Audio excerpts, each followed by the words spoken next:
এই পৃথিবীতে কোনো নারী কোনো স্বামীরে বলছে যে এই নামাজ পড়ার জন্য কোনো স্বামী স্ত্রী কি তালাক দিছে স্বামীরে যে তুমি নামাজ পড়ো নাই, তোমার ভাত আমি খাবো না, তোমারে আমি তালাক দিলাম। কিন্তু স্ত্রী চলে গেছে একই কারণে, স্বামী কামাই করতে পারে না, স্বামী সঠিক পথে থাকে দেখা স্ত্রী তালাক দিয়ে চলে গেছে। কিন্তু ঘুষ খাইতেছে, সুদ খাইতেছে, সেই নারী স্বামীরে বাহাবা দিতে আছে, সেই নারী কোনোদিন ছেড়ে যাইতেছে না। ছেড়ে যাইতেছে ওই নারী, যে নারী স্বামী সঠিক পথে থাকে এবং রোজগার করে এবং সঠিক কামাই করিয়া চালাইতে পারে না, ওই সব স্বামীরে তালাক দিয়া চলে গেছে স্ত্রী। কিন্তু একদিন সুদ খায়, ঘুষ খায়, এই যে মদ খায়, গাঁজা খায়, সেই সব স্ত্রীরে স্বামী তালাক দিয়া স্ত্রীরা চলে যায় নাই।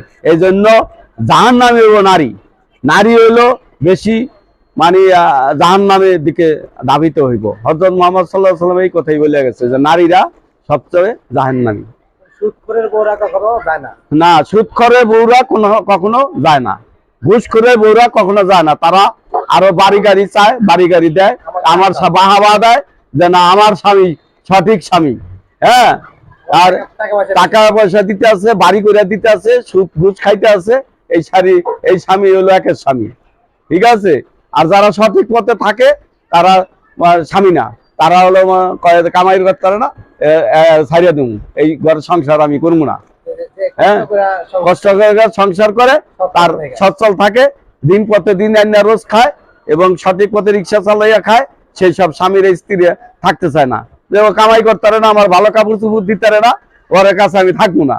হলো এই সব স্বামী, এই সব হলো মহিলা জাহান্নামী, একবারে জাহান্নামী।